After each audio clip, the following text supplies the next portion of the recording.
Vamos falar sobre uma das perguntas mais difíceis e dolorosas que alguém em um relacionamento pode se fazer: as pessoas realmente mudam? E, mais especificamente, o meu parceiro ou parceira pode mudar? Essa é uma questão que ecoa no coração de muitos, especialmente quando o relacionamento se torna uma fonte de dor e confusão.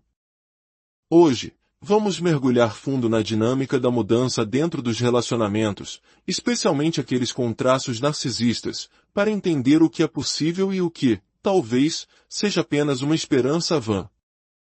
Para começar, é fundamental entender que existem dois tipos muito diferentes de mudança. Pense nisso como a mudança com M minúsculo e a mudança com M maiúsculo. A mudança com M minúsculo é comportamental, são os ajustes do dia a dia. Coisas como abaixar a tampa do vaso sanitário, esvaziar a máquina de lavar louça, mandar uma mensagem avisando que vai chegar mais tarde do futebol com os amigos. Ou talvez, não ficar no celular enquanto você está tentando ter uma conversa importante. É aprender a dizer obrigado, passar mais tempo de qualidade com os filhos, estar presente. Essas são mudanças de hábito, pequenas engrenagens no mecanismo do cotidiano. Agora, a mudança com M maiúsculo. Essa é de outra natureza. É uma mudança nas placas tectônicas da personalidade. É sobre desenvolver autoconsciência. É se tornar profundamente investido em intimidade e conexão emocional. É sobre respeitar o outro genuinamente. Ser autorreflexivo, assumir a responsabilidade pelos próprios atos. É a mudança de entender que existe outra pessoa no relacionamento que não existe apenas para satisfazer suas necessidades e que, muitas vezes, tem uma experiência de vida completamente diferente da sua.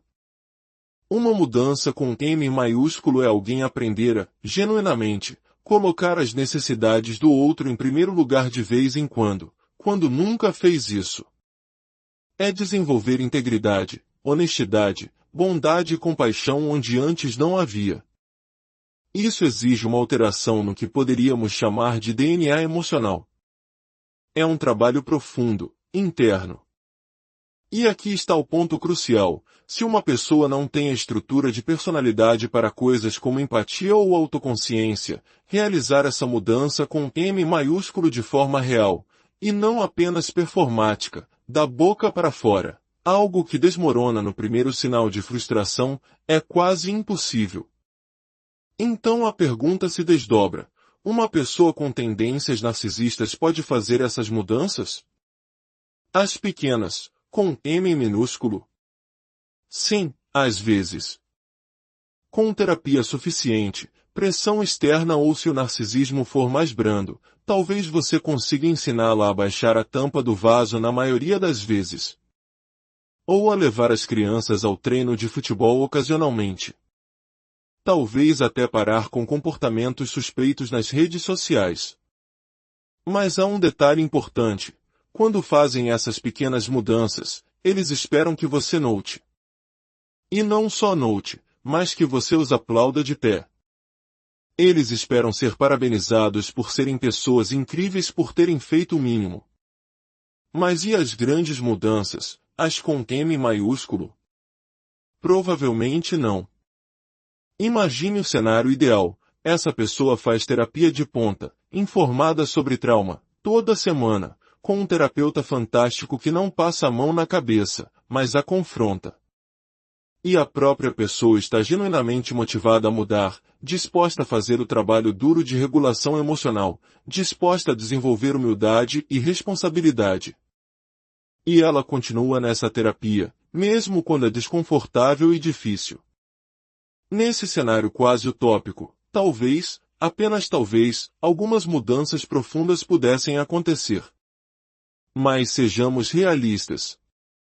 Isso exigiria um comprometimento para a vida toda, além de recursos financeiros, apoio e uma humildade que, por definição, é rara em personalidades narcisistas.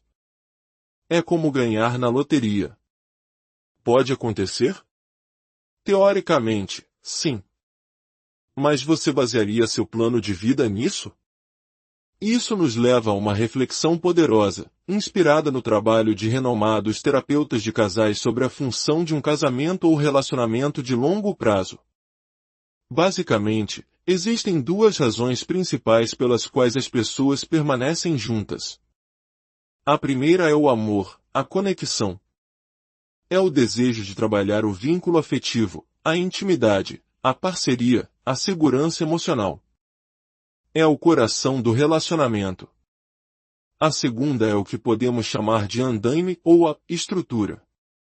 É tudo que sustenta a vida construída a dois: a casa, os filhos, a família estendida, o status na comunidade, os amigos em comum, as viagens de férias, a vida social, o sentimento de pertencimento. É a arquitetura da vida em conjunto. E aqui reside a escolha mais difícil para quem está em um relacionamento com uma pessoa narcisista: chegar a um ponto de aceitação radical e desconfortável.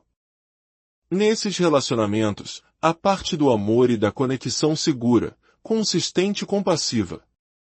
Essa parte geralmente não funciona. O desejo por ela é o que alimenta a dor, o vínculo traumático, o desespero, a confusão e a autoculpa. Há um luto imenso em torno da constatação de que essa conexão verdadeira provavelmente nunca existirá de forma estável. Claro, podem haver dias bons. Um dia maravilhoso durante as férias, ou um dia em que a pessoa volta feliz do trabalho. E esses momentos podem alimentar a falsa esperança de que agora vai, de que a mudança é possível e sustentável. Mas na natureza de um relacionamento narcisista, esses são apenas dias bons. E eles podem trazer uma mistura de sentimentos: luto, ao se perguntar por que não pode ser sempre assim; alívio, por ter tido pelo menos um dia de paz; e confusão, levando você a se culpar: o que eu estou fazendo de errado? Então, a pergunta se transforma. Se você não pode ter a conexão de amor saudável, o Van Damme é suficiente para você? Talvez as férias anuais na praia com a família sejam sagradas para você. Talvez o círculo de amigos em comum seja vital. Talvez a estabilidade financeira seja crucial. Ou os almoços de domingo que reúnem toda a família, uma tradição que você valoriza acima de tudo.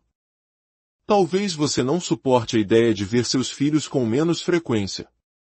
Ou talvez você aprecie o status e a posição social que o relacionamento proporciona. A aceitação radical significa dizer a si mesmo: ok, ele ou ela provavelmente continuará a ter explosões de raiva, a criticar, a me diminuir, a fazer gaslighting e a me invalidar. Mas essa estrutura, esse andaime da nossa vida, eu gosto disso. Isso me importa, me dá um senso de significado, e eu quero mantê-lo. E, ao mesmo tempo, ter clareza total de que é por isso que você está ficando. E então, conscientemente, se permitir desfrutar dessas coisas. Essa resposta é diferente para cada um. Já vi essa história se desenrolar de várias maneiras. Vi pessoas que amavam o andaime, a casa, a rotina, o mundo social, mas quando aceitaram que nunca teriam um lugar de segurança psicológica e amor conectado, perceberam que a estrutura não era suficiente. Foi assustador, mas elas criaram novas vidas e sentiram um alívio imenso por não estarem mais esperando pelo impossível. Por outro lado, também trabalhei com pessoas que chegaram a 95% de aceitação. Elas desistiram da esperança da conexão amorosa. As traições, a raiva, o gaslighting ainda doíam, mas não as surpreendiam mais. Para elas, o andaime realmente importava. A casa de veraneio, as grandes viagens em família, ver os netos crescerem, os jantares de família, o sentimento de pertencer a algo. Para elas, o significado, o propósito e até a alegria derivados dessas estruturas eram suficientes. Elas gostariam que fosse diferente? Sim, claro. Adorariam ter o pacote completo, o amor e a estrutura. Mas a estrutura importava mais, especialmente para aqueles que talvez não tiveram essa estabilidade na infância e construíram algo que nunca tiveram. Essa não é uma conversa fácil.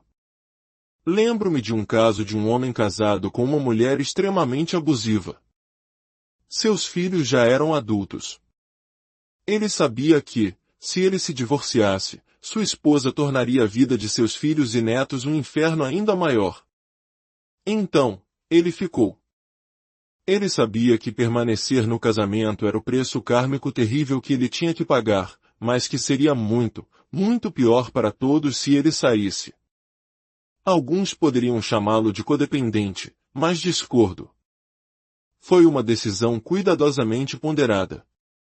Ele encontrava alegria nas pequenas coisas, como ver seus netos no parque ou em uma apresentação musical. Ele desistiu do amor e da conexão com ela há muito tempo, mas o andaime familiar importava mais. Raramente temos a vida que queremos. Temos a vida que temos. E em nenhum lugar isso é mais verdadeiro do que em relacionamentos narcisistas. Eles são um lembrete doloroso e injusto de que, às vezes, não conseguimos tudo o que precisamos de um único relacionamento. E embora eu tenha focado em relacionamentos amorosos, isso também se aplica a relações familiares. Às vezes, o amor, a segurança e a conexão simplesmente não existem com pais ou irmãos. Mas o sentimento de pertencimento, ou a conexão com outros membros da família dentro dessa matriz, pode ser importante. Ser honesto consigo mesmo e ver a situação com clareza é a parte mais difícil da cura.